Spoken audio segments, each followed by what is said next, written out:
Hello again, everyone, and welcome back. It's the grand finals of the NA Qualifier for the NYChampionships. The winner of this series is going to go to the Singapore LAN and compete for $200,000 of a prize pool. It's Digital Chaos going against Cloud9, and we're in Game 3, and C9 are up 2-0.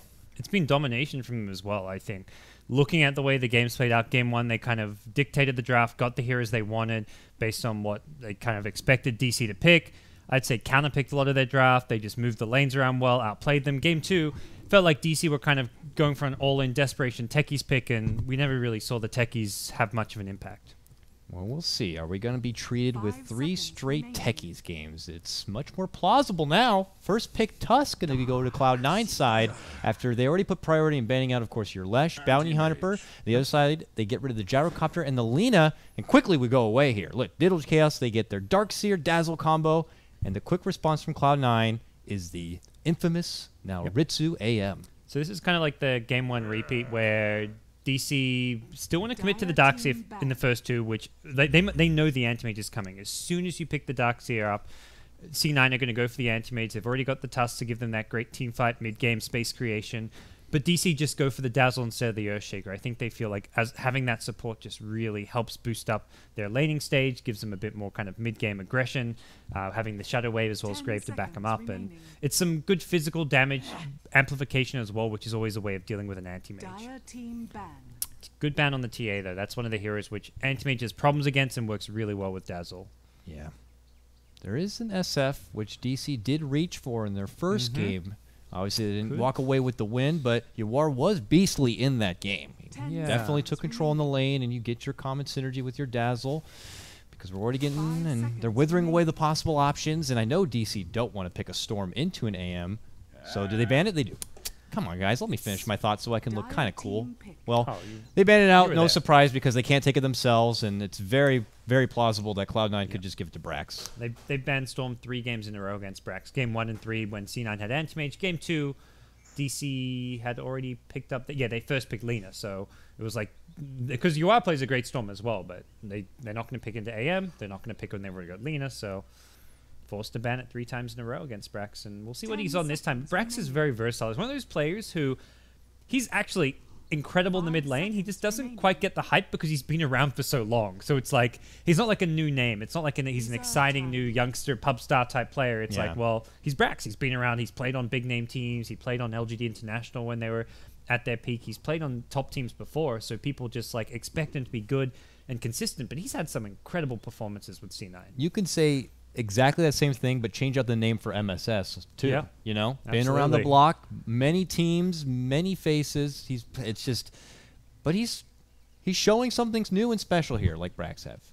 So we have to see. Digital Chaos, though, it's on them. They need this win if they want to stay alive and try to push it to at least a Game 4. This would be a big hit to like a newly formed team to go down in this fashion in the finals. Like, yeah, you made it to the finals. It's still an accomplishment. I don't think they're going to just go and change their roster right away, but it's still just, it's a really big blow to your general, just your hype as a new team, thinking like, okay, we're going to be the second best in NA. This is our first stepping stone. Like, because this tournament is in a lot of ways a stepping stone into the majors, and to hit a roadblock this early on is going to really kind of hurt the morale of Digital Chaos.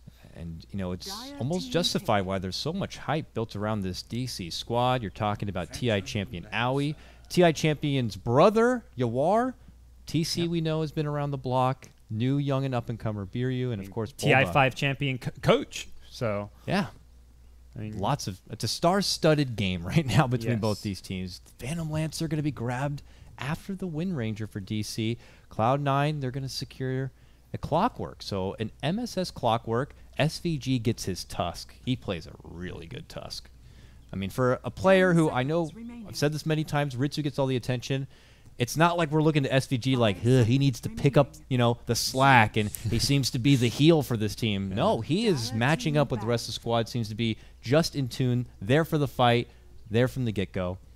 Now the Zeus will be coming out. Brax is going to take that. So they decide, basically, that was the mid they wanted to go for, because if they were kind of open to the mid, they would maybe have picked up 1437's hero earlier, because I imagine this will be a last ban on Witch Doctor. It's just been his... When he hasn't got Dazzle, Witch Doctor's always been the #2, so...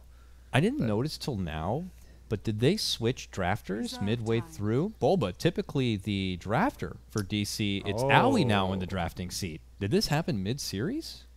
It's hard to keep track of stuff like that. I really wish they would add more of a highlight around the name, you know, instead of that tiny little dinky crown thing. Yeah, that's actually good.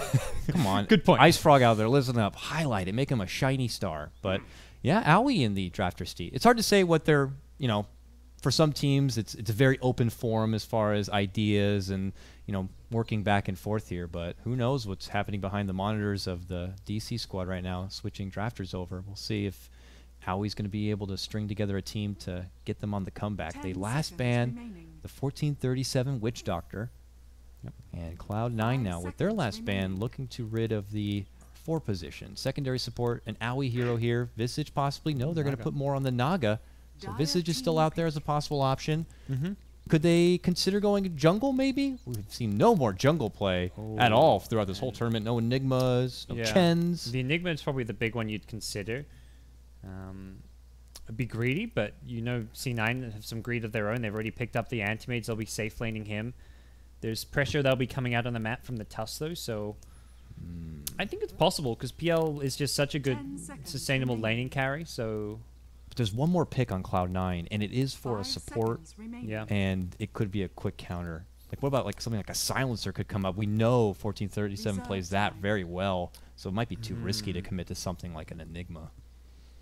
Yeah, and you've got Hookshot, you've got Mana Void, you've got War, you've got 3 ultis that go through, but they're doing it anyway. You made the call. Pick up a jungler, pick up something a bit greedy, and they've gone that exact direction. Silencer's going to come up here, I feel. I think that would be They scary. may have enough to go through. Like, I think you don't want to go all in to counter a black hole necessarily, just because it. Well, like, you're better off getting something, that just fits the overall lineup, which it lanes pretty well. It definitely is a decent pick for the safe lane. Disruptor also comes to mind as, I think, a good hero with Glimpse as well to deal with the Darkster in lane, as well as give you some good kill potential. Yeah. If not, someone like a Silencer, someone who could maybe, I mean, is it worth contesting the jungle? Or taking advantage of the fact that he'll be just out of the laning phase altogether? You need a support for the safe lane. I think you want to give Anti-Mage a little bit of help against Darkseer. Even though Anti-Mage versus Darkseer is like a classic, slightly Anti-Mage favored matchup, it's just secure his farm that a little bit better and give him the support there. So I'd be surprised if they don't pick a support for the safe lane to go with the Anti-Mage. Silencer. That's what I'm talking about, baby. Silencer gonna get picked up. 1437, man. It's happening. Whew. Okay. I don't know. In my opinion, I feel like that Silencer could be just as critical as it was the first time these two teams matched up. You remember DC had picked up, I believe it was an AM and a Storm together. And then the final grab was that Silencer, and it did work. Everything came around that global. It feels like to me there's Uwaz Wind Ranger has to be a huge playmaker this game. He's going to be, I mean, at all stages of the game, but especially in the mid to late game, like he's the setup. He's the one, like their only real chance of killing someone like an Anti-Mage by hitting big shackles and by making crazy plays. So we'll have to see what he can do in this hero, but he's it's so a lot. He's delivered in the mid lane. And you know, it's not the black hole itself, it's just the mind game factor. The black hole's out there, especially up until the Silencer can somehow find a way to get that kind of a farm. But we are going to get started here. What kind of TPs are we going to see? That's been the trend at the start. Who's TPing where? No one TPing anywhere. It's the mind games. You've done it the last game, so it's going to be Bulba like, oh, I don't want to TP. They're just going to counter my TP. So C9 are like, he's not going to TP anymore. Now it's time for us also not to TP. Let's save that 100 gold and no TPs. Here we go, folks. It's a best of 5. First 2 games going to be going the way of C9 here. It's elimination right now for Digital Chaos. They need this win just to stay alive. Cloud9, they can taste victory. One more win here, and they have secured their trip to Singapore to represent America at the LAN. The only America team. EG dropped out. So raise your flag right now and see if it's going to be for Cloud9 or for DC over in Singapore. No early aggression, no early TPs. Going to see a pretty hesitant DC side at the start.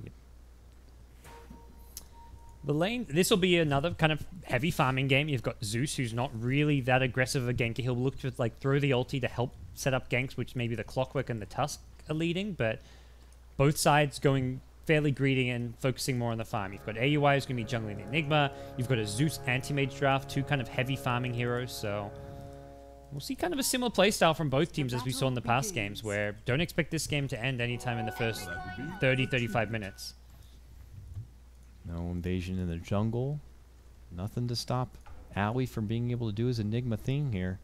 When she gets that early deny, starts heading him towards the jungle, goes back, gets his mana back, and will head in that way. So we'll have to see. Biryu gets a early Ob's Ward, very unusual spot, more towards the rune side of things. What kind of vision does that give? It doesn't really go into the mid lane at all to help give him high ground vision, but it's definitely not a normal spot, so not at risk for too easy of a D-ward. Yeah, I guess feeling like, that's not going to get D-warded is likely, but we'll see Biryu in a different role. Like, he's going to be the one zoning the offlaner this time around. Normally that's more what AUI is up to, but I'm sure he'll be handling that role just fine. And that leaves that AM DS matchup here down. Well, he'll get some early pot shots in, but it's going to be no surprise an easy level 2 for this Darkseer, so he can invest into Surge. Hasn't invested into anything so far, just doing the casual right click. Now we'll get the Ion Shell as he gets closer to his level 2, and we'll be fine. No surprise to see that 1437 will take care of the pull camp to get the clockwork away from that tower a bit. But Brax Zeus. We haven't been able to see Brax play Zeus, I believe, on this new squad. Something I've seen him play many a time back in his Navi US days. Yeah, I think it was, we saw Zeus yesterday, but it was in the hands of Suzy, I believe, for Fire. But yeah, definitely a hero with just a lot of scaling potential, goes well into the late game. And kind of a passive mid, but you can match up like fine against a lot of the kind of the metagame mids. Like you can actually go okay against the Leaners and Lestraks just by sitting back and farming. You'll never win those matchups, but you can always get farm and you should be able to stay alive. TC gets bullied a little bit here, but it's not enough to keep him too far out of check. 2-minute rune. Aoi's first in, wants to see if anyone's coming over. Get the hell away, SVG. You're not getting this one. All me, but snowball in. It's going to be a little too late to connect. The bounty's still going to go for Aoi. Nice rune for him. It's Enigma with 2 to farm up, but hey, he gets trapped. He's going to need some right clicks here. Aoi gets the ping, like I might need some assistance. He'll have to take the long road back to the jungle, but he is going to have to sweep through mid on the way, which he'll get some assistance from Yawar. Yes. Doesn't want to have to assist Aoi. Zeus didn't really have much to be able to rotate in and help out at all. Yeah. Aoi's actually in trouble. He's been completely zoned out now. SVG is just sitting on his ramp, preventing Aoi from getting back up there. MSS too. Both of them. Yeah, and I think Aoi's suddenly realized what's going on, because he's just hugging this mid lane, and both offlaners missing. They're going to swoop on in, block 2 of his camps using sentries to slow down his farm, and decide that's enough pressure and head back towards top to keep getting XP. There's that hefty harassment. You hate to go against as an offlaner. Silencer goes for the early curse, or sorry, early last word, and then also gets the glaive. That pure damage and that right click. A lot of damage. Yep. Gonna force him to go right through some regen. Still has 2 tangos on Bulba in that bottom lane. But we'll see what they can get done in this top lane to really be a pain in the butt for TC. As long as Biryu's waiting behind, it shouldn't be too much trouble. Still holding that secondary point as he gets his level 3. Will now invest it into the grave, no surprise. And they will pull back. Aoi returns back to his jungle, eliminates the camp, will not respawn. He'll know it soon. And there's no sort of prep for any sentries on hand, it looks like. So he'll be in for a rude awakening here in a minute or so. Yeah, and this is the majority of his farm is farming these camps on the far east of that dire jungle.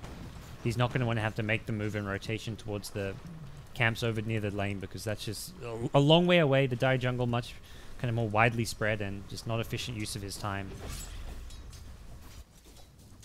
And we'll continue to deal with that for now. Yeah, he went down to neutral, but it was intentional. When he did that last bit of harassment on Bulba, he had very, very little life. So he probably just went, bought out, offed himself. And he gets the free trip back to the base where he'll buy some wards. Bought a TP, but he's going to walk. Save the TP in case he needs to make a rotation, it looks like. Yeah. Nice little play that you'll see a lot of players, like in pubs or whatever, maybe not doing, is just walking to a lane, saving your TP scroll. Especially as a support, because you can help another lane. If you're playing like a carry and your goal is to get your Battle Fury like an anti-mage as fast as possible, yeah, you TP to lane, but even playing like a mid-ganker type hero, like it's worth just walking back to lane and holding your TP at certain stages, because you can offer a lot of help if you have your TP up. SVG just kind of letting Aoi know he knows what's up. Now we will head back now, but uh-oh. Wait, where's that wave? Wait, what? Oh, plants the sentry. We'll be able to get rid of this one camp. And it will be in time. Can he get this one down as well? Oh, he doesn't have a second sentry. He lost out in the big camp then. He'll wait for this new one to spawn, and he'll continue his farm. Back at the top lane here. Who's getting the most out of this one? 29 and 11 TC. Lots of farm on his PL. Oh, bottom lane, though. Harassment on the Bulba. Yeah. Bottom Being zoned up pretty well by the silencer, and anti-mage laning just fine. Has the double ring going on, and this will just sustain him in lane. And he last hits fine under the tower with the Quelling Blade pickup. Shard block, but PL doppelganger over. Yep. Not going to be an easy cat to catch. So no first blood yet. Not surprising, just by the nature of these drafts. Maybe the Tusk could have, with his rotation, seen an early kill somewhere like the mid lane or on the Enigma, but for the most part, this is kind of the slow-paced farming style that we've kind of come to know from both these two teams, which so far has favored C9. They seem to be the ones who get the most out of these kind of slow-paced games. MSS, nice pull here for his off lane. We'll be able to get that creep back at the tower. TC's trying to get down there in time. And he'll be there and get the hell out of here. Try to smack him back and away. Yep. But that wave is coming in. And MSS will get pushed to level 6 soon. Yeah, and I think that's the key thing here. That's why SVG's rotated off the top laners, because they want MSS to get solo XP. They probably look at things now like, what's going to be the key thing to deal with the DC aggression and potential level 6 on Enigma? And it's going to be the Clockwork Hookshot. His level 6 is more important than anyone else right now. And giving him a solo lane, like a Clockwork Hook with a Zeus ulti available, is a lot of kill potential anywhere on the map. Shackle out on Brax, not going to latch, and he will easily sidestep the power shot. A little bit of harassment coming up from Yawar, but he has the full stick. He'll pop it. Bottom lane, though. Snowball in. SVG makes a long rotation from top all the way to bottom here, and Bulba sees the rotation come in from Yawar, wants to re-engage, but it's a bit low on life and mana. Ritsu's going to be able to easily blink away. This could be... Oh, Shackle not going to be close enough to the trees. Big damage with the double damage, but oh, look at this. Brax dishes out the ultimate, and so does Ritsu, and they're going to get the kill. Yawar's going to be going down. First Blood's going to go, and they keep charging in. Big snowball. Biryu's going to be forced to self-grave, and he runs the hell out of there. That is a massive kill to get. Using similar to what we saw earlier, using the Mana Void pseudo-defensively just to stop auto attacks and to just give him that stun. The stun itself just kind of slowed him down and kept the silencer alive, and that is a huge kill. That was a Wind Ranger TP with a DD rune bottled up. Space for Brax just to keep on farming this mid lane, and really big turnaround there. Brax only had to hit the R button to help participate in that, while Yawar departs the lane, has the TP investment to go down there, a long chase, and ends up losing his own life. That is a big catch. It takes a long time to get that first blood, but it's huge worth it. And it's right first there. blood to an anti-mage of all heroes, so it gives him a big gold boost, gets him closer to that Battle Fury, picks up some treads for now, as well as a Hedris going for this heavy regen build that he's been doing most games on anti-mage, especially because he's always against the Darkseer. And this is just going to cause problems for DC once his Battle Fury comes up. Do DC look for that small window when Aoi has a black hole before Theban has a silence? I mean, I know we already talked about the hookshot being online for MSS, but maybe he gets the catch onto the Clockwork. There could be an opportunity to maybe take a big team fight with that ult. Could even see just kind of smoke towards bottom and go for a solo black hole on anti-mage could be well worth it. Yeah. I don't see a big team fight breaking out where you can get a black hole off, but I can definitely see it being used to kill either Zeus or an anti-mage. Either of these two core heroes on the C9 side would be well worth it, but he can't do it alone. He needs some extra damage output, which is only really coming from Yawar, which is where maybe the kill on the Zeus is more likely, since Yawar just wants to kind of stay near and at the middle lane. Rotation bottom there really costs him, and if he rotates bottom again and doesn't get anything, it sets him back even further. TC, though, second in net worth only to that AM because of the first blood. Continues his farm game here at the top. MSS will be joined once again from SVG. They could decide to hand the farm off. It looks like that's the case. SVG, you take over the lane. I'm going to go and see if I can do something with this freaking hook shot. Oh, yeah. He'd love to find Yawar as well, though there is Dazzle sitting behind, so... And obviously, TC's got to be communicating like, okay, Clockwork's gone, guys. Yeah. High alert. Yeah. Hook could come from anywhere. In fact, maybe MSS will bait like he's going somewhere else and end up just making a jump back to this lane. It's kind of where he's signaling. It looks like he may just stay where he is until the 10-minute mark and try and maybe get a kill at the top rune at 10 minutes when teams go for the rune. MSS is nearby, as is Curtis on the Enigma. And yeah, it seems he is just camping this top rune for till 10 minutes. He's not moving jungle anywhere. as well. Bulba's up here. His Darkseer getting involved a little bit, very close to his level 6, but looks like he's just trying to find a home for himself here. What's happening down over here? A roll on forward. They're trying to get the catch on the TC. Snowball all the way in, and oh! It's TC who turns it around, gets the big Spirit Lance, and DC will get themselves on the board. Big catch there for your PL. I think he was trying to bait for the clockwork, but the problem is TC never used... He has to wait till Doppelganger's being used, because you hook him, he just Doppelgangers out of your cogs, and he never even used the Doppelganger to get that kill. Good patient play from TC, and a great, just smart decision-making and awareness not to use the Doppelganger. If he commits to Doppelganger to go for that kill, it's going to backfire, and he's going to go down to a hook shot. Nice quick D-ward there from Yawar. He'll head back to the mid lane. Ritsu completes his Perseverance, that first little trinket of the Battle Fury coming together here, and like we see from him often, he commits for the early headdress, which will later be turned in course into that Vlad's. He's had a lot of time to work down here in this bottom lane. TC may have gotten that kill, but he did get pulled away from his farm a little bit. But they are still neck and neck as far as top of net worth here. Yet to really see a big fight. This is just very hesitant play, but look at this. Maybe anticipating possible stack work, maybe hoping to catch out a Owie in the jungle, or at least take this as an expedition to get some wards down. Cloud9 smoke up, go on the move. They're going to round the bend and maybe try to get a catch here up on the top lane, but TC already puts himself in a very safe spot. They're going to scout him. Hook, catch! Right there from MSS. Got to get the bump back, trying to maybe burn out a bit of the mana. There's the follow-up, and Doppelganger up north, not going to get away. Rocket's going to be the follow-up there. Beautifully done. It's going to be Cloud9 who get the catch. Take out TC. Big kill to get. And Anti-Mage, while he can't really stay on the lane while his team's gone smoking into the top side of the map, he can easily jungle.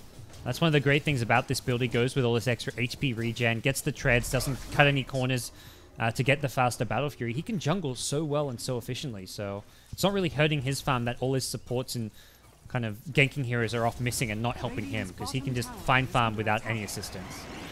Unless maybe I'm missing something. Potentially conflict of items here on DC. Bulba. Oh no, he's going to turn it into a Force Staff. I only saw the ring at the start. Like maybe he was going to throw together a mech, but mech's already done for Owie. And that means that your Darkseer is going to go for a Force build up here.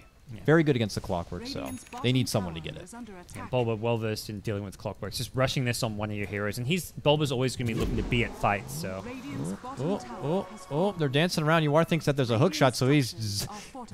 zip, but he's just waiting for the cooldown. Gets the catch regardless. Yawar's going to get trapped, but hey, look at this. TC comes in from above, and MSS might have gone in too deep. Shoots off the rocket. He's on retreat here, and no help is nearby. He will go down. TC's there at a moment's notice. Gets the kill. Nicely kind of baited, and Spirit Lance can kind of help tank the Battery Assault a bit there as well, and just didn't have the damage output at levels. It was just level 2 Battery Assault, level 3 Rocket Flare. If he has a few more levels, maybe it's a potential kill, but yeah, Yawar knew exactly what he was doing there. So 1437 is going to get to his level 6. Global Silence. Snowball in bottom. AY should be fine, but... They move in. Uppercut. Silence. Global. There it is. Owie's Black Hole. Going to get shut down. Yeah. It's a bit of an odd... Neither really had the ability. Even if he doesn't use Silence there, SVG was going to live. Like, that was just... he silences because there's maybe potential backup coming, but yeah. Neither could kill the other, and both were committing ultis and going in. Big ultis down from both sides, I suppose. Yeah. Less so the Walrus Punch, which is already back up, but yeah, this is... AUI just kind of split pushing and pressuring bottom lane by himself. He kind of knows that if they really want to commit, mid lane, hook shot in from MSS, trying to make a go again for Yawar. This time he has the help of 1437. Dishes out the curse, a right click, but help's coming in, and it's Owie. Quick mech will keep Yawar alive just in time. I won't see a turnaround, but that was a great save. That was a Brax ult came out at that moment too. Oh, up here, Ritsu sees a little dazzle and will not commit. Decides that his time is valued elsewhere, going for farm. Yep. And they head out. Ooh, very, very close. DD's going to be at bottom, and Yawar's going to grab it. He's getting close to the Agnums. 2 of the 4 components already done. See if he tries to make some work with it. He could cross paths here with SVG. Who could get pincered in from 3. He's running for it. Uh-oh. They see him. No shackle. Gonna connect here. He didn't have mana for the Focus Fire as well, so... Yeah. If he had a bit more mana for like a win run plus Focus Fire, using the win run to engage there maybe, not the play, but it was going to be a hard kill regardless. And A dangerous rune to see on a Wind Ranger, but doesn't actually lead to any kills. Still Or pretty not yet. He might catch 1437. Yeah.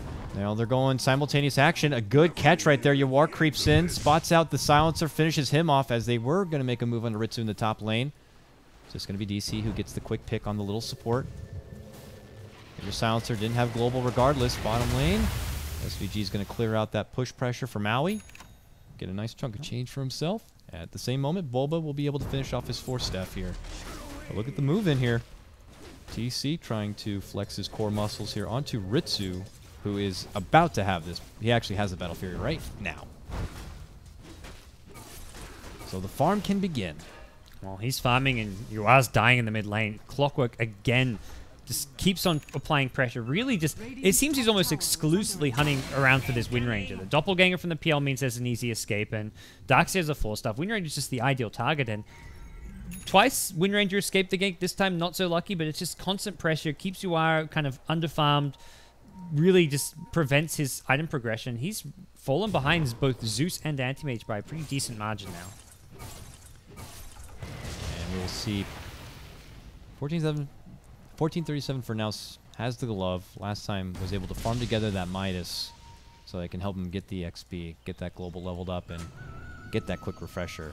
I believe he went for the straight Agnums last time, but we'll see what he puts more value in when he gets there. Long way to go. Got to talk more about people like Brax with his Bloodstone now complete. It's big and mighty. Bounty Rune's going to be picked up for him. And being level 11, he has that level 2 Thunder God's Wrath. So we'll see how long before they want to make another committed jump. For Brax, this has just been a very farm game. He's got 3 assists, but that's just from throwing his ultimate without even being in the action, really. So it's just the Clockwork going around looking for kills sometimes. It's only the Clockwork +1. Like, he'll look to gank a lane where Anti-Mage is farming, or where Silencer or Tusk is farming, and then the Zeus ulti just gets thrown in as that kind of third hero contribution. And that's kind of enough to kill most heroes. The PL, the one who you have to bring like the 3 to 4 man smoke gank like they did top lane to kill, but outside of the PL, Clockwork +1 can kill pretty much anyone. Eyes possibly to this mid lane here. A smoke going to be coming out, looks like. We got one on Aoi and one on Biryu. He's going to use his. Oh, they're going in for Roche. Hey. And that is just as the sigil does expire. SVG's nearby. Does he make a new one to scout it out? Might be too late. They look to go in. Focus fire. Roche doing a lot of damage, though. We didn't get the conversion resummon. Uh-oh. Makes I don't life know a bit if they harder. can do this. Possible. They're not doing as much damage as they hope. Yeah, it's gonna. They should be able to get it with the Wind Run and Dazzle heals, but a lot slower than they would hope for. And C9 just aren't really. They are expecting this. Uh-oh, there it is. They're going to see it now. They're very low. Sigil's coming in, and DC got to get the hell out of there. Even pop their mech to make sure. Can MSS get a hook shot to connect? Don't think he wants to go in. There's too many heroes. And they have global. Yeah. I think AUI got bashed right when he was trying to resummon his conversions and prevented. And without the conversions, they just didn't have the damage to kill Roche in a timely fashion. That's a bit of a misplay because the bash only comes out when they have 3 heroes so close to Roche. So Dazzle maybe needed to step back a bit so the bash stomp rather wouldn't come. Oh no, it was the actual bash though on AUI. Just the like he was mid cast of the conversions and gets bashed. Oh, the bad RNG, but they're going to make the jump for Yawar and they're going to finish him off. A snipe from the shards on the high ground from SVG is going to secure that one. Just going to be the one casualty it looks like here. Also not having a medallion. Like, Enigma doesn't really want to go for it, wants Dazzle to farm it, but Dazzle just hasn't had the time or space to get anything like a medallion yet. So yeah, we'll see DC commit a lot of time and resources into that. That's a blink dagger on your 4-position Tusk. Yeah, this pretty good time. This Tusk has been given a decent amount of farm priority this game, with Clockwork just almost has twice the CS of Clockwork, in fact, with 29 on Clock and 54 on the Tusk, so Clockwork slightly less item dependent anyway, so they're happy to have Clockwork ganking more. There's the blink. They move in. Shards are out. Aoi still has Black Hole, and there's no global. He could move forward here. Try to get something set up. I don't think a Black Hole needs to be committed. They're going to just try to go for the solo grab onto SVG. He has shards, but nothing else. Yawar's here. TC's here. All of DC are pretty much coming to this bottom lane now. They get the grab. Now maybe give Roche another try. Still fairly low here. The MSS already going to be there to scout it out. TC's got very little mana for this. This is risky play still. And it also just gives Ritsu the knowledge he can just Rambo push top lane. I don't think he's even going to come to this fight. They will be able to take it down. It's going to be snagged up from TC. But as you said, it pulls a lot of attention away from everywhere else, allowing Ritsu, who's been more dedicated in just farming, not being a part of the fights, not TPing in and rotating. So he keeps creeping further and further away and ahead of TC. Over 11K net worth for him as TC just approaches 9. Yasha is already waiting for him back at home. But speaking of Yasha's, TC does finish his SMY. Yeah, SMY build for Phantom Lancer. Yeah, Don't see that very often. Something quite different. Not having... imagine you'll go for Diffusal next. You want to have a Diffusal against an Anti-Mage to be able to burn through his mana pool nice and quick, but... Values, I guess, just having a bit more life. I mean, when you have that heavy magic burst coming out from your Zeus, maybe just want to have your illusions be able to tank up as much as possible, and yourself, obviously. We'll have to see how the SMY is going to be working out here for him. Is a good fighting item. Suggests that he wants to just fight now with his teams. Kind of like because he didn't go for the drums, he doesn't have that extra bit of HP, and SMY picked up instead. And he TP's mid, and it looks like they are going to kind of group up towards this mid lane. This is just where Anti-Mage can shine, though. Anti-Mage will just split push. They're going for Brax. He's eating way too much damage with the help of that Ion Shell. Global comes out, but it's a bit off the mark. DC are to get what they want, and they're going to get more. SVG even committing on in. They just draw them away, and they're going to get 2 easy, free, quick kills and a tier 1 tower. And that's where I think the PL TP caught him by surprise. They saw PL was farming top, and then suddenly it's like, wait, he's just mid. He's just lanced and gone in on Brax, completely by surprise. Brax didn't even really have time to react and use a Bloodstone Suicide. Look at this. They're just going to keep moving this momentum down the mid lane. This is where we'll see the classic Anti-Mage creep skipping, I imagine. Yeah, Ritsu's headed mid. He's going to cut off this wave. But they're still going to deal with this one wave mid. It's 2 towers, 2 kills, plus that Roche, all going for Digital Chaos. And the advantage that C9 had could go away. Oh, MSS not going to catch the hook, it looks like. DC will farm on their way out. Or not. They turn back. They see MSS. Vacuum's going to cancel the TP, and they're going to get another pick here. MSS goes down. Now it's going to be Digital Chaos on the series offensive here. Break together 3 big kills. Yeah. This is, I think, catching... Their aggression's just catching C9 a bit by surprise, because the last 2 games, DC would get an Aegis, play a bit more passively, and they've even gone for a kind of greedy farming lamp. They've got the Enigma, but they're using the Enigma much more aggressively than you'd maybe normally expect. But with the Guardian Greaves, Enigma offers a lot to the team in a constant fighting scenario, and that's exactly what we've got. Imagine Ritsu's just telling the team, like, guys, I'm just, like, I can split push. Don't engage them. Just try and stall them from afar. Like, throw ice shards, throw rocket flare, but don't put yourself in a position where you can get brought down, because he's just going to keep forcing TPs back. They can't go for a high ground push if Anti-Mage is really threatening the other side lanes, and that's where these are kind of almost freebie kills in some way that C9 are giving up. And that's not good. Ritsu would be so much further ahead with just his split push pressure otherwise, but because they're handing over more and more kills to DC, they're starting to catch up with this AM as a whole. You look at just like the top half of net worth. Overall, it's all going to be Digital Chaos. With the exception of course, Little Biru here. Well, we know that. He's always broke. He plays that 6th position. Everyone else, they have a long way to go. Though 1477 did manage to finish out his Midas. It's a start. He's getting close to level 11. He's saying, like, look, I'm not at that BOU stage of supporting. I'm gonna get some late game items. Yeah, I'm gonna be one of those side insurance policies here. Yeah, well, I'm going back to game 1 where his Witch Doctor was like one of the actual carries that game in some ways. Yeah, the unsung hero. Had Ags, BKB, Lumicate. Ooh, smoke detection. And they will quickly draw back. Yeah, they maybe try and get down some wards while they're still smoked, but yeah, even that doesn't seem likely. For people who don't know, obviously, it didn't do any damage to the smoke targets, but once you pop off that global from Zeus and you don't see anyone, that means they're smoked. Yeah. And it actually reveals the area too. Like that area pops up on the map. You don't see heroes, but it's like, oh, why did I get vision in this area? Someone smoked there. So, just for anyone who's coming off the casual Dota street. Well, here comes pressure bottom lane. C9 trying to get a tier 1 for themselves. The split pressure's coming. TC's chasing bottom. Top lane, TC looking to engage, but yeah, TP out from Brax. It'll be fine. But they might need to do something about this top lane push. A DD on Yawar with Focus Fire. And he is starting to just rip apart this tier 2. It's going to be taken down. Middle tower has fallen. And now the farm feels a bit restricted. Maybe not for Ritsu, who loves to go out there, but for everyone else on the team, they end up being a bit in the dark and can't have the luxury of just blinking all over the place like an AM can. They have bought time for the Aegis to expire now, and Anti-Mage continuing to do his thing. Actually gets found out by the PL, but... Quick Manta, sidesteps the Spirit Lance and blinks away from trouble.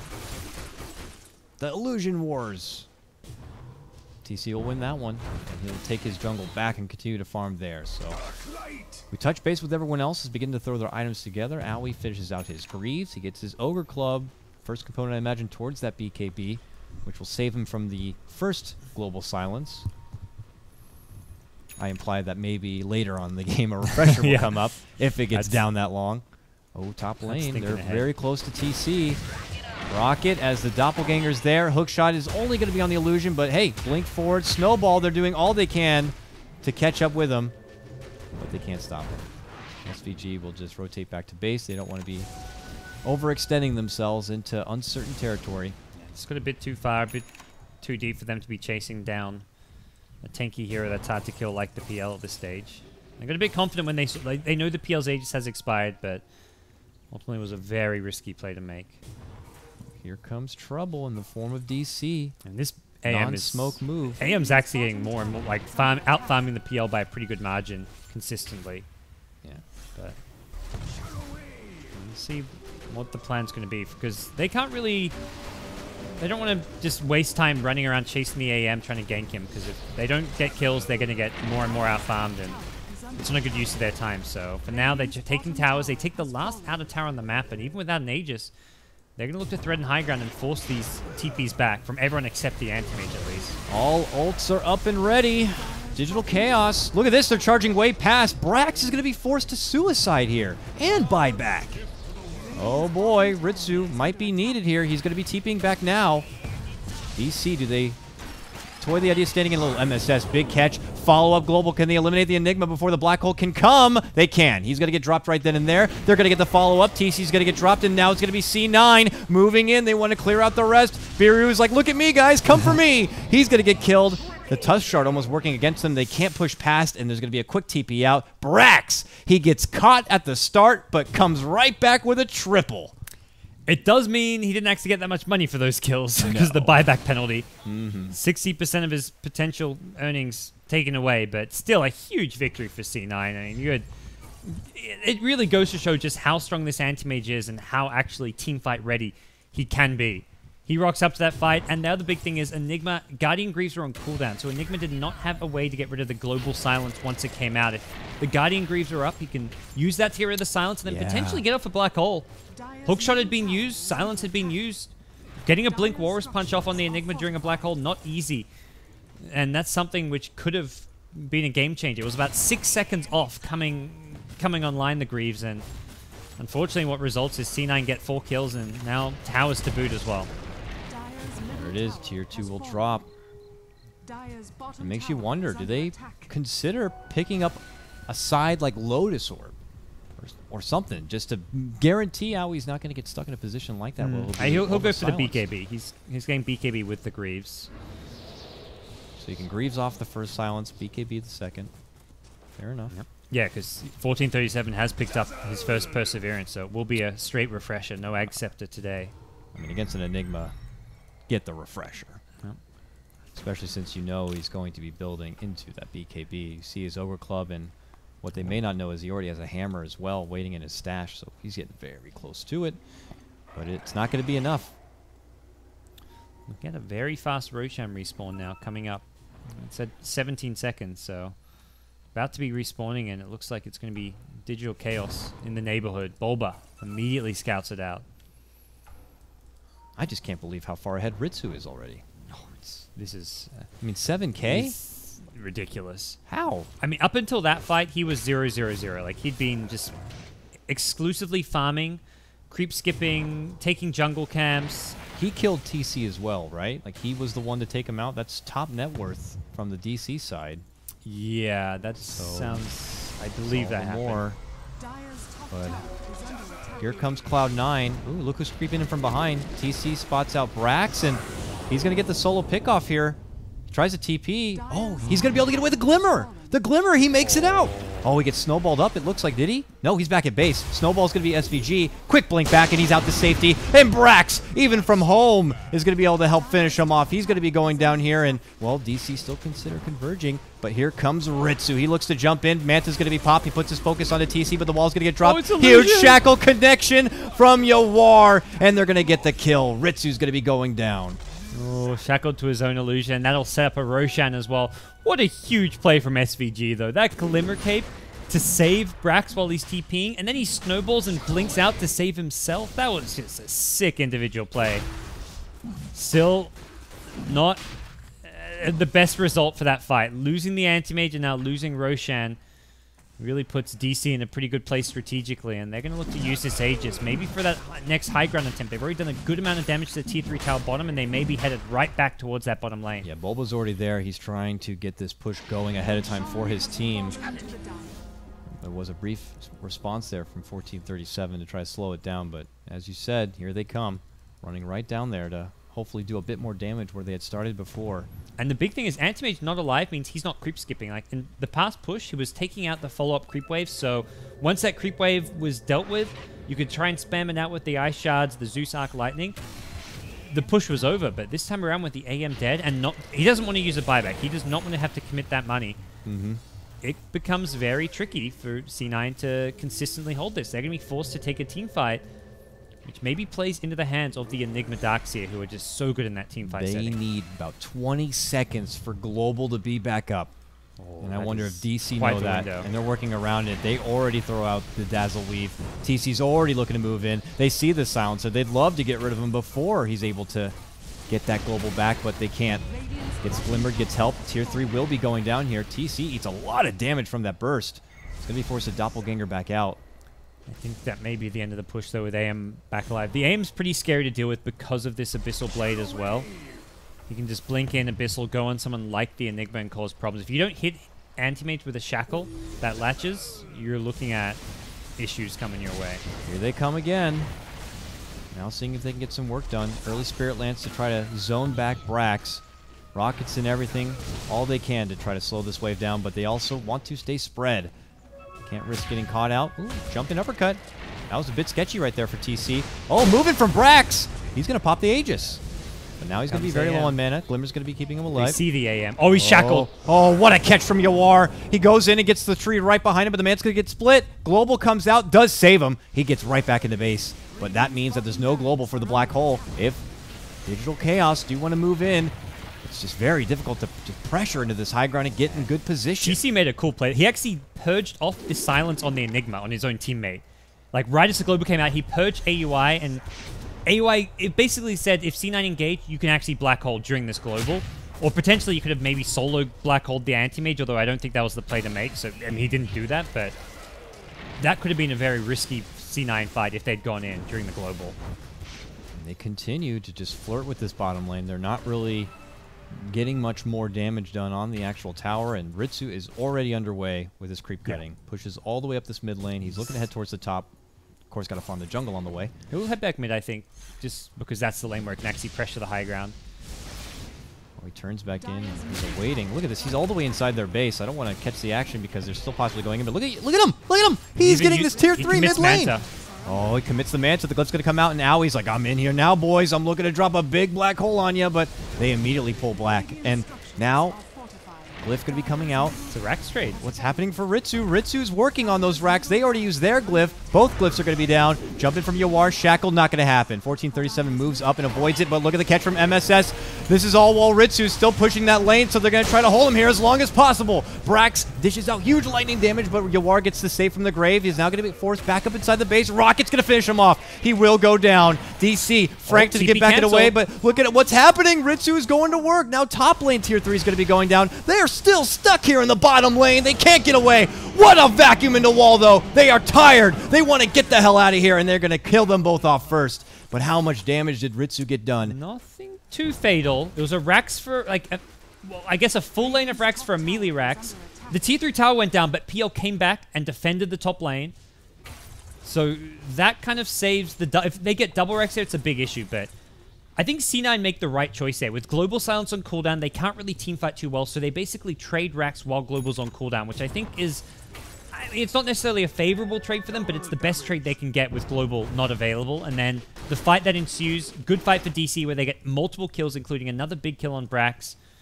Really slows down his kind of next item progression, and we will see the refresher up though on Silencer, and this is the item that C9 had potentially been waiting for. Oh boy, oh boy. I can't imagine what it takes to make those kind of quick grid reactions. That's like, I don't know if Ritsu's the one to make the call. If they're like, Ritsu, get up there, get pushing now. We will hold, and we will not allow them to get back there and stop. And the thing is, he had a TP scroll as well. So if a fight broke out and his team called for him, like, hey, you should join this fight, we're going to win it, he had the TP scroll as well. Only now, after picking up the BKB, does he actually drop his TP scroll to make room for the BKB. So he's feeling very confident. If he had the BKB there, he probably could have got the melee racks. He could have just BKB'd, hit the racks, and the PL defusal would not have burnt all his mana away, but he had to run away from the defusal PL. Sells the Vlads, gets another TP scroll. So again, prioritizing just having that TP to make sure he can get back and defend and join his team for a fight. I was curious if he was just going to hold the Vlads and maybe upgrade to Boots of Travel, but looks like he's going to. Yeah. He's thinking long term he's going to want another big item anyway. Like, the Vlad cell was coming sometime in the next 3 to 5 minutes anyways. Probably see a Butterfly picked up against the PL. Yeah. Just because PL is not really a hero who wants to build MKB, so. He already built a Basher too on this TCPL. Now we'll grab his own BKB. The pressure keeps coming though. They're going to have to stop this top lane push a bit. How are we looking for Roche? No information going to be there. I always look as if I'll know, but it looks like it's still going to be a bit of time. You know, the last time you've been asking, that's when the little timer would pop up. So they'd like pop up and tell you inside the game, maybe. Fortunately, I'm not getting lucky this time. Here we go. Smoke up though. With the anti. Black Hole's still on cooldown for 50 seconds. Double global on C9 side. They get vision of the heroes, so they... I mean, a big fight. If they take a huge fight here, it would force out... How many buybacks do we got? Not that many. Yeah.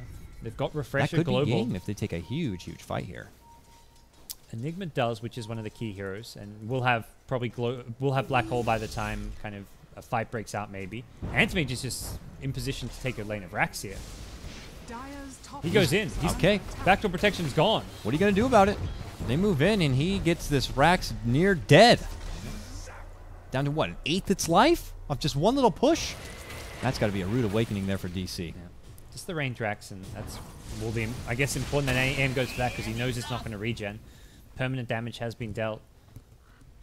His bottom lane, though, is a bit of a concern as far as it needing to be pushed out. Maybe Brax will be the one kind of on call there, already down here near this bottom lane, and he's going to pick up Boots of Travel. Yeah. Just Ritsu continues to etch further and further ahead. He's almost at 10k above TC, and it's not like TC's really been slacking in the farm, but maybe while they're just kind of dancing around that bottom lane, trying to make a push happen, and Ritsu's just farming from lane to lane, back to jungle. That's just where he just continues to just etch further and further ahead. And TC's been the one taking all the Aegises, and the playstyle for DC's been like, let's give TC Aegis and try and push high ground. So TC's been more kind of focused around grouping up with his team, 5-manning. He'll get his farm when he can when the opportunities arise, but for AM it's been entirely just farm. Never fight unless it's like a last kind of, like the only option left that remains. Brax will call out the ultimate so they can get a bit of an idea as what the hell's happening here. He's just spamming this. He's got Octarine Core, so it'll reduce they have a smoke the cooldown. now. They're going to use the smoke now. Oh, almost. Rocket Flare spots him, though. They see them all gathering this mid lane, and they're like, they might be considering a smoke. Zeus ulti down. They're grouped as 4 or 5. Yeah, that looks like a smoke that's about to happen. Let's pull away. So you see them all just kind of head away from the lanes a bit, or at least make sure they have help nearby. Richard's got a DD rune, so he's like, I will be happy to fight if something breaks out here. Yeah. But I feel like DC really want to pick up a gem just to make sure they don't get completely countered, well, not even countered, but get owned by like a Glimmer Cape play like we saw earlier in the mid lane. Not to mention just being able to de-ward the map. There's wards on their side of the map protecting the Radiant jungle, so having a gem, I feel like at this stage of the game is definitely like the next crucial step for DC especially. Octarine Core was complete on Brax. Yeah, that's where he's just spamming this ultimate. It's a shorter cooldown, 67.5 seconds. Has much lower downtime and all that sweet heal he'll get from just spamming. Not going to be as easy to get a hold of them. Okay, we'll see Cloud9 now. There's your Roach timer, minute 20 seconds. They've got the time to work with. So Brax just throws it out, gets the intel for his team, and they're just going to use it. I mean, at this point, it's as much about the vision as is the damage. They'll just keep on throwing it out whenever available, and AM's thinking about going in this top lane. There is an observer ward here, though, scouting him out, so this is a bit of a risky move. Yeah, Zinching in, the Manta's already going to be there, but TC's there to respond. And as you can see, just DC get pulled away from whatever game plan they're trying to formulate, whether it's making a smoke happen mid lane, making a adventure down to the bottom lane. They end up always having to just get, you know, sidetracked somewhere else, dealing with the pressure coming in from Cloud9, figuring out where they are. Again, backdoor regen confusing me. That top range Rex lost 6 HP. Like, it took damage, it kept regenning because of the backdoor protection, but it lost 6 HP. It was on 247, now it's on 241. I'm like, what's going on here? Somebody explain this to me. There's some sort I feel of like you crazy could write a algorithm thesis there on backdoor in play. regen and like all the different weird things that it does. There is a thesis to be written just about that. But another ult. Now he just keeps dishing out these globals every minute. Oh, they see that one. They're like, time to smoke. MSS already fires his rocket towards the Roche pit here. Now, is this DC going for said Roche? They're going for a counter Roche. They're heading their way there. They're going to turn the corner, potentially look to go in C9 Woods here, and could potentially end up flanking. Oh, SVG lanes down low. They're getting close. They're inching in here. Cloud9 not in the best position to retort if something does happen. The hesitation here from DC. Owie. they see 1437. That'd be a great pickoff if they can get him. Can they get in quick? Oh my goodness, the range. Snowball. Oh, snowball save from SVG. What a player. Now, it is going to roll them back in. He might need to be forced to first the global right here and now, and they will. They pop it out. They're looking to retreat, but they're going to need more help. They're way far from home. Second global. And they can't get it off in time, so that means they're going to have to be pulled back, but Yawar will still go down. Ritu shows up, immediately annihilates him, now looks for TC. TC looking to run, make it back and away. BKB will be popped. Owie's going to be in big trouble. It tries to retreat, gets the help from the grave. TC in the meanwhile trying to make a go for Brax. Brax in trouble. Pops off the ultimate, gets the kill, annihilates him, and it's going to be Digital Chaos once again going down. Pushed into deep grave, and oh man, ultra kill for Ritsu. They didn't even need the second global. He refreshed, had no mana, and he was like, oh, it's okay. We just won this fight. That means a free Aegis for them. It's looking like C9 are on the verge of doing a 3-0 yeah. against Digital Chaos. I guess they have time to take Roshan and then go force the buybacks as well. Creeps are in the base, hitting the tier 4 towers. They'll go straight towards that top lane of Rax, I imagine. And Anti-Mage drops his boots, picks up the Aegis. It's time to win this game, I imagine. What a play from SVG. That quick snowball save gives them that much extra time for everyone to just quickly get there. No black hole available, so even when AUI respawns, it's 2 minutes without the hole, and they can't get bot lane of Rex because of the tier 2 tower, but the tier 4s, they're right for the taking. But PL buys back, 5 heroes alive on the DC side. They will back off. Could have got that top melee Rex potentially, but hey, they forced the TC buyback, and that really puts DC in a pickle here. Ritsu starts working away at this final outer tower in the bottom. Already holding 5k gold. We'll have an item ready to go to replace his Aegis in the future. But he continues doing his thing. And as you said, C9 still have one more global to play around with. This could be their timing window if they want to make a push. You have your Aegis, you know the black hole's down, you have a global to work with. I mean, to me, sounds like a potential formula to try to end this series out, but I love 1437 playing that support role to the extreme, even carrying around the BKB of Ritsu. It's just becoming a walking courier in some ways. It's like, when you need it in a fight, I'll drop it for you, and then you use it, and I'll pick it right back up. watch that be the difference maker. I mean, I would not be surprised. It's one way to save an item slot. Anti-Mage now with a Moon Shard coming out. Courier headed to the secret shop to complete it. And, well, this is a problematic AM. Now over 10k net worth ahead of the PL, and It's like you've got to hit the anti-mage in the wall of replica. You've got to make an illusion and use it. Like, you need the anti-mage on your side as well as the other side, and you've got to have that massive black hole, which AUI is yet to be able to find. That's the risk you take, though, committing a 5th pick Enigma with one more support pick to go on the side of Cloud9. I mean, to me, just read from the start, like, this is the silencer. But really hasn't been all about the global stopping a black hole. It's just, you know, I mean, it is obviously. It gets in your head from both sides. Well, that last fight, it was not the global, but the hook shot, I believe, that stopped the black hole. Mm-hmm. But it changes the way you want to play. You can't just easily throw out that global. You can't just easily throw out that black hole. You gotta be thinking ready at the next level. Like, your Guardian Greaves off cooldown. Do you have your BKB ready to go? Really testing the limits of these players. Pushing into deep territory here and definitely testing the wits of DC. It's going to be what looks like their 3rd time straight having to pull out some serious defensive holds here if they just want to stay alive. Ritsu comes pressuring in. Just 1 Rax up here left. Biryu's going to already throw out the weave, preparing for the fight to come.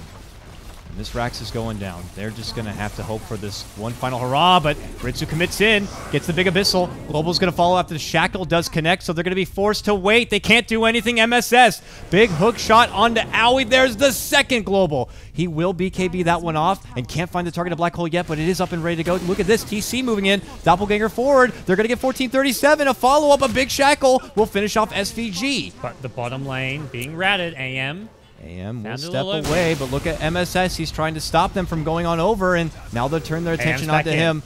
AM goes in. The 2nd MSS draws the attention away. Ritsu's looking for the win. He's looking for the gold. Biryu's here first, but he's already moving on in for the Rex, and now we'll blink back in away. MSS, we see the back end right there. Going to get finished off. Nice catch from Yawar with the power shot. Causes 3 from C9 to go down, but are C9 upset about it? They finish off the top set of Rax, and they take the tier 3 on bottom down. So Rax is now exposed. The next time Ritsu's there to rat, you could see Megas come out. Yeah, they're not phased by that at all. It wasn't the cleanest way to take the melee Rax in the tier 3 bot tower, but they get the job done, and it doesn't really give DC much of a boost to their current economy. So DC's still really struggling. They haven't got any big, scary late game items coming up. No refresher on the Enigma. There's no, like, a PL with an Abyssal could become a problem, or potentially a Satanic.